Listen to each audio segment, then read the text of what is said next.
तो चलिए बच्चों फटाफट से रिवाइज करते हैं चैप्टर नंबर 8 कंट्रोलिंग। जब बच्चों ये बहुत ही छोटा चैप्टर आपको जो स्क्रीन पे दिखाई दे रहा है इतना सा ही चैप्टर है जो आपको एग्जाम के लिए पढ़ना है। तो सबसे पहले बात तो बच्चों बात करते हैं डेफिनेशन के बारे में। कंट्रोलिंग का मतलब क्या होता है? कंट्रोलिंग का मतलब सिंपल सा ये होता है कि आपने जो पहले स्टैंडर्ड सेट करे थे उससे अपनी परफॉर्मेंस को क्या कर रहे हो, कंपेयर कर रहे हो। उसके बाद आप फाइंड आउट कर रहे हो डेविएशंस की जो आपके डिफरेंसेस आ रहे हैं वो क्यों आ रहे हैं। उसके बाद आप क्या ले रहे हो, करेक्टिव एक्शंस ले रहे हो जिससे फ्यूचर में चीज़ जो है वो फिर से रिपीट ना हो। तो सिंपल वर्ड्स में प्लान और controlling is a process of comparing actual performance with standards, finding out deviations if any and taking corrective action so that they do not recur in the future. क्या ये चीज़ clear हो गया? Okay. अब बच्चों का controlling process को एक बार detail में समझ लेते हैं। तो सबसे पहले क्या होता है बच्चों, कंट्रोलिंग प्रोसेस में सबसे पहला स्टेप होता है सेटिंग परफॉर्मेंस स्टैंडर्ड्स। यहाँ पे आप स्टैंडर्ड सेट करते हैं, आप बेंचमार्क सेट करते हो जिसके अगेंस्ट में आपकी जो परफॉर्मेंस होती है उसको मेजर किया जा सकता है। ये दोनों क्या हो सकते हैं, क्वांटिटेटिव भी हो सकते हैं, क्वालिटेटिव भी हो सकते हैं, और ये फ्लेक्सिबल होने चाहिए। आप फिक्स मत रखना, फ्यूचर जैसे चेंज होगा आप उसका तो चेंज कर सकते हो। दूसरा होता है मेजरमेंट ऑफ एक्चुअल परफॉर्मेंस। आपने जो ऊपर आपने स्टैंडर्ड सेट करे हैं उसके अगेंस्ट में ही, उसके सामने ही आपकी परफॉर्मेंस जो है वो मेजर करी जाएगी। जैसा आपका स्टैंडर्ड होगा वैसी आपकी परफॉर्मेंस होनी चाहिए, तो जिस तरीके से कंपैरिजन हो आसानी से हो पाए। इसके बाद जो थर्ड स्टेप आता है बच्चों, आता है comparing actual performance with standard. यहाँ पर आप क्या कर रहे हो, स्टेप 1 और स्टेप 2 को क्या कर रहे हो, कंपेयर कर रहे हो कि जो सोचा था और जो हुआ है उसको चलो कंपेयर कर लेते हैं। इसके बाद बच्चों फोर्थ स्टेप आता है डेविएशंस। डेविएशन मतलब डिफरेंसेस फाइंड आउट करना कि कुछ डिफरेंस आ रहा है कि नहीं आ रहा है। अगर आ रहा है तो क्यों आ रहा है, इसके अंदर हम फाइंड आउट करते हैं। अब इसके अंदर बच्चों दो चीजें होती हैं जो हमारे लिए इंपॉर्टेंट है। एक है क्रिटिकल पॉइंट कंट्रोल और एक है दूसरा मैनेजमेंट बाय एक्सेप्शन, जिसका दूसरा नाम है control by exception. Critical point control का मतलब यहाँ पर ये चीज़ होती है कि आपका फोकस किस पर होना चाहिए, कि रिजल्ट एरिया पर फोकस होना चाहिए जो आपकी ऑर्गेनाइजेशन की सक्सेस के लिए क्या है, बहुत ही ज़्यादा इंपॉर्टेंट है। और मैन बाय एक्सेप्शन का मतलब क्या होता है, अगर आप हर एक चीज़ को कंट्रोल करने की कोशिश करोगे तो किसी भी चीज़ को कंट्रोल नहीं कर पाओगे। तो सिर्फ उसी डिफिकल्टी को या उसी डिफरेंसेस को मैनेजमेंट को बताना है जो लिमिट के ऊपर जा रहा है, उसी को मैनेजमेंट को बताओ, वरना हर छोटी बात के लिए मैनेजमेंट को आवाज़ लगाना सही बात नहीं है। क्या ये चीज़ क्लियर है? ओके। और उसके बाद क्या, टेकिंग करेक्टिव एक्शंस, मतलब ये कि आपने फाइंड आउट कर लिया कि रीजंस क्यों आ रहा है, फिर आप क्या ले रहे हो, करेक्टिव एक्शंस ले रहे हो। अगर जो डिफरेंसेस है वो लिमिट के अंदर हैं तब तो कोई एक्शन लेने की जरूरत नहीं है। अगर लिमिट के बाहर है फिर तो आपको स्टेप्स लेने ही पड़ेंगे और आपको मैनेजर को बताना पड़ेगा कि दिक्कतें आ रही हैं, देखो फ्यूचर में रिपीट ना हो।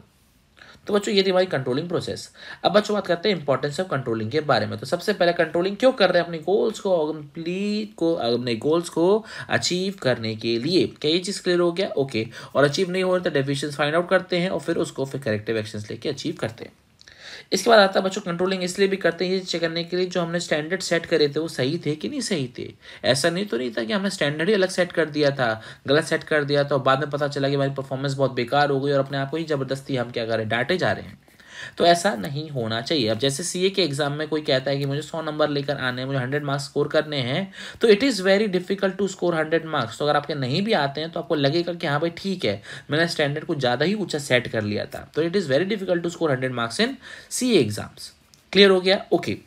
तो मतलब ये कि आप ऑर्गेनाइजेशन में और एनवायरनमेंट में जो चेंजेस आ रहे हैं उसके अकॉर्डिंग आप देख पाते हो कि आपके स्टैंडर्ड जो है वो सही है कि नहीं है।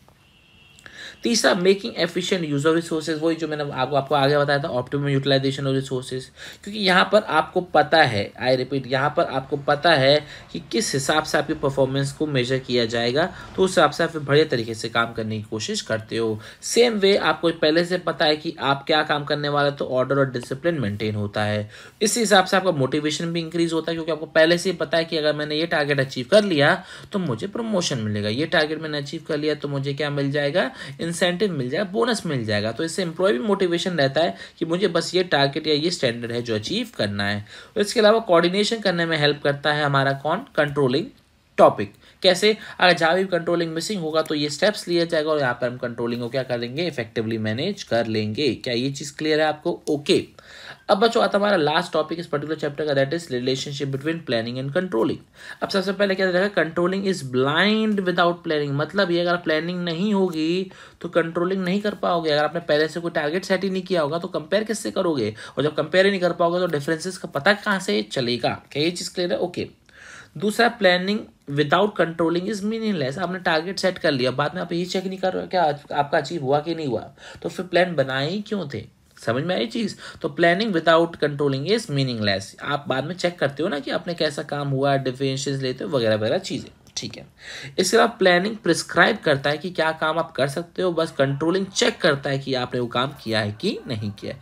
जैसे डॉक्टर प्रिस्क्रिप्शन देता है कि आप ये दवाई खाओ, आप ऐसे करो तो ठीक हो जाओगे, तो प्लानिंग बताता है कि क्या कर सकते हो, कंट्रोलिंग चेक करता है कि क्या किया कि नहीं किया।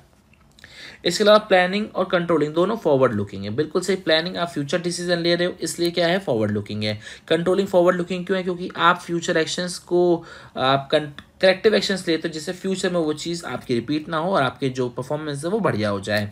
और प्लानिंग और कंट्रोलिंग दोनों फॉरवर्ड लुकिंग, दोनों बैकवर्ड लुकिंग क्यों है। प्लानिंग इसलिए बैकवर्ड लुकिंग क्योंकि आप पास्ट एक्सपीरियंसेस के बेसिस पे प्लान बनाते हो कि पहले गलतियां हुई थी अब रिपीट ना हो।